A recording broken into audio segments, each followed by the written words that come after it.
Bonjour à tous et bienvenue dans cette partie de la formation. Nous allons continuer avec les flux et puis le positionnement flottant. Alors, venons au niveau de notre éditeur de code. Alors, comme vous l'aurez déjà compris, chaque fois on crée un dossier spécial pour bosser. Donc, dans Asset, j'ai CSS et puis style.css et j'ai également un dossier image. Pour l'instant, je n'ai pas encore inséré d'image. Ce que je vais faire, j'irai tout simplement prendre une image à partir de mon ordinateur que je vais simplement glisser dans le dossier image. Voilà. Alors, vous pouvez prendre n'importe quelle image, il n'y a pas de souci. Ça devrait fonctionner avec ce que nous voulons voir. Vous pouvez également, comme je vous ai déjà dit plus tôt, vous pouvez aller télécharger ça sur Pixabay. Vous pouvez également prendre l'image de la ressource que je vous ai fournie. Donc, on va commencer par créer un élément qui a pour classe élément. Donc, par défaut, si on ne précise pas l'élément, c'est un élément div qui est créé. Et après ça, maintenant, nous allons créer à l'intérieur de cela un élément IMG. Après ça, nous allons créer par la suite un élément P. Alors là, c'est bon. Maintenant, je vais préciser déjà l'emplacement de l'image. Et après ça, maintenant, je vais indiquer une courte description. Donc, salon. Après ça, dans le P, je vais indiquer ce que je veux afficher dedans. Donc, je vais afficher juste un test aléatoire. Donc là, c'est bon. Maintenant, au niveau de style.css, je vais prendre la partie élément. Donc, élément. Et puis, je vais faire quoi? Je vais tout simplement lui donner une bordure pour mieux voir ça au niveau de ma page. Donc, 2 pixels solide et puis blue. Là, c'est bon. Je peux aller voir l'affichage rapidement ici. Et là, c'est bon. Mais l'image, quand même, je trouve que la largeur est très grande. Donc, la largeur, est très élevée. Donc, ce qu'on va faire ici, on va cibler l'image, donc image, et on va prendre un width de combien? Allez, mettons 350 pixels. Donc là, tout se passe correctement. Alors, qu'est-ce que nous voyons? Qu'est-ce que nous constatons sur la page? On voit que dans un premier temps, on voit l'affichage du titre. Dans un deuxième temps, on voit la partie éléments. Au sein de la partie éléments, on voit dans un premier temps l'image. Par la suite, on voit l'élément P qui suit. Donc, c'est ce que nous appelons le flux normal d'affichage. Donc, le flux normal d'affichage en HTML, comment est-ce que ça se fait? En gros, le navigateur parcourt de façon continue notre document HTML. Il parcourt de façon continue et il affiche les éléments en fonction de leur ordre d'apparition. C'est-à-dire si aucun style n'est défini pour dire qu'on veut changer comment les éléments vont s'afficher. Par défaut, le navigateur, il les affiche en fonction des ordres d'apparition. Donc, nous avons dans un premier temps l'élément H1. Donc, lui, il affiche tout simplement l'élément H1 et continue la lecture. Il voit que nous avons un élément qui a pour classe élément. Donc, il crée cela. Voilà, c'est ce que nous avons encadré par la bordure. Voilà, il crée cela. Et après ça, maintenant, il regarde ce qu'il y a à l'intérieur. Nous avons d'abord une image. Bon, il met l'image et après, il met le contenu. Donc, une fois encore, c'est le flux normal d'affichage. Mais on peut dire, écoute, on veut pas respecter ce flux normal-là. On veut plutôt afficher notre image avant d'afficher le P, etc. Bref, on peut agir sur ce flux normal d'affichage et jouer ça à notre avantage. Donc, pour jouer sur le flux normal d'affichage, on peut utiliser la propriété float ici sur l'élément image pour dire voilà, on veut peut-être flotter ça à gauche ou à droite. Ok, donc je vais revenir ici au niveau du code ici. L'élément image ici, je peux dire je veux flotter ça par exemple. Donc float, je veux flotter ça par exemple, disons à droite, par exemple, qu'est-ce qui va se passer? Ben, l'élément vient rester tout simplement à droite. Ok, l'élément vient rester à droite. Et qu'est-ce que je constate? Je constate que l'élément P, qui était censé être en dessous de l'image, ben, vient prendre tout simplement la place que l'image occupait tout à l'heure. Donc, ce qu'il faut comprendre par là, c'est que l'élément image, le fait que nous avons utilisé la propriété flotte là-dessus, d'une part, l'élément a été retiré du flux normal d'affichage. Ce qui fait que l'élément qui suivait vient simplement prendre sa place, hein, la place qu'il occupait. Et maintenant, l'élément vient se mettre sur la droite et on voit que le test, qu'est-ce que le test fait? Le test coule autour de l'image. Okay? Ça coule autour de l'image. Alors, on aurait pu dire, ben, on veut flotter sur la gauche en mettant left. Et dans ce cas-là, ben, l'image viendrait se mettre sur la gauche. Et on voit que ce qui suit immédiatement ben, vient se couler tout simplement à côté. Ok?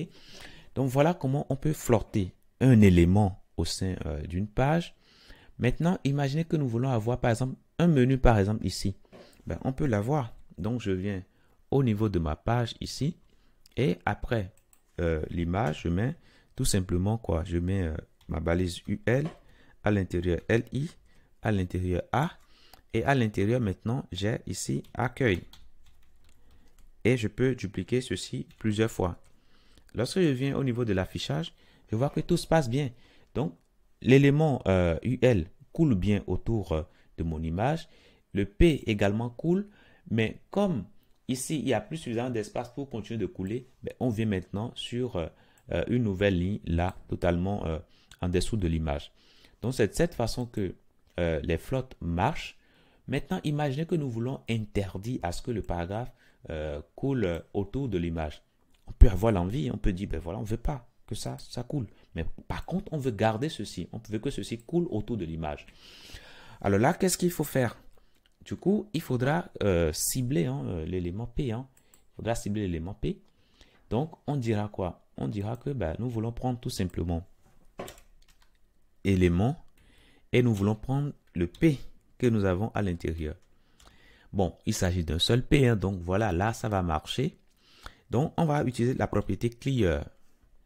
Cette propriété-là nous permet de dire, voilà, on ne veut pas que l'élément en question qui est ciblé, c'est-à-dire le P là, on ne veut pas que ça coule autour d'un autre élément qui est flottant au sein de la page.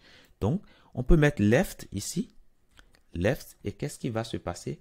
Ben, ça va interdire tout simplement que notre élément ici coule à droite, pardon, à gauche sur l'élément.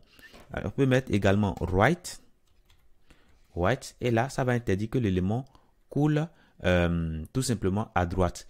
Et ici, nous avons l'élément ici, cet élément-là que nous avons ici, ça flotte où? Ça flotte sur la gauche. Donc, par défaut, ici, on coule là-dessus sur la droite. Ok? Donc, du coup, le fait de mettre clear comme ça interdit à notre élément P ici de couler sur la droite.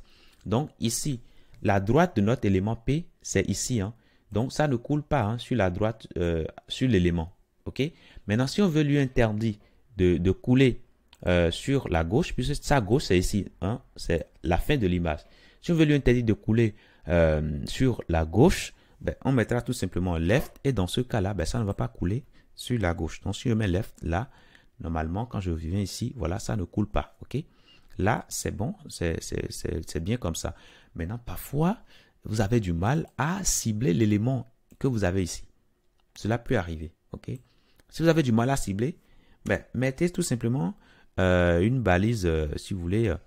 Ça peut être un élément span, tout simplement.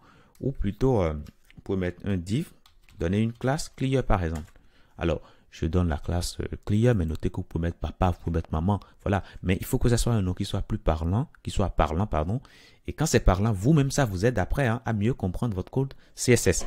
OK? Donc, je viens ici. Au lieu de mettre P comme ça, ben, je vais mettre tout simplement clear. Clear, tout simplement. Et là, normalement, quand je viens, ben, j'ai plus ou moins les mêmes effets. OK? Donc, le P ne coule plus autour de l'image.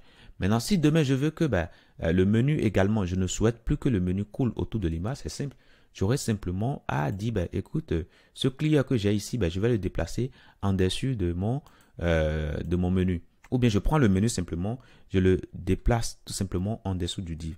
Et là, normalement, tout doit se passer correctement. J'ai mon menu qui vient se mettre tout juste en dessous de l'image. Donc voilà pour la façon dont on peut gérer les flottants.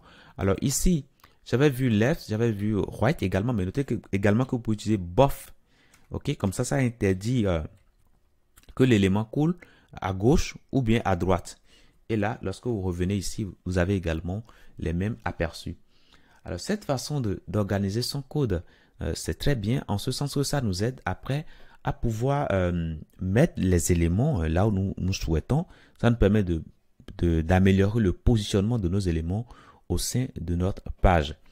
Maintenant, une dernière chose que je vais vous montrer avant de finir. Je reviens ici et puis j'enlève ça. J'enlève ça. Et puis, quand je regarde ici, là, c'est bon. Bon, je vais enlever également, si vous voulez, je vais enlever, si vous voulez, le menu. Je vais vous montrer quelque chose tout de suite là. Alors, je copie ça, je l'enlève. Et là, qu'est-ce que je vois? Je vois que mon image déborde du cadre qui lui est réservé. Bon, le débordement n'est pas élevé, mais imaginez que nous mettons par exemple ici un weight de 500 pixels par exemple.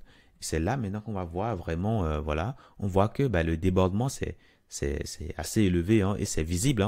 C'est visible, c'est pas forcément ce que nous aimerions voir. Donc, ce qu'on peut faire ici pour dire, quel que soit ce qu'on mettra à l'intérieur ici, il faut que la chose reste à l'intérieur, c'est-à-dire qu'il n'y ait pas de débordement. Nous allons aller cibler le parent de l'image. Le parent de l'image, c'est bien élément. OK? Donc, ce qu'on va faire ici, on va ajouter une propriété overflow et on va mettre hidden tout simplement. Et lorsqu'on va revenir ici, qu'est-ce qui va se passer? En gros, l'image, c'est-à-dire le parent, va s'adapter tout simplement à son contenu. Donc, si l'image a une largeur, a une hauteur très élevée, déjà, le parent va s'adapter à cela. OK? Voilà. Donc, voilà pour cette partie. Alors, si on enlève ça, normalement, on doit pouvoir tenir dans le cadre qui est réservé. Donc, voilà pour le positionnement flottant. Donc, on va voir dans la prochaine partie comment on peut se servir de cela pour créer une page responsive, une page qui a plusieurs parties qui restent côte à côte et qui soit responsive. À tout de suite dans la prochaine.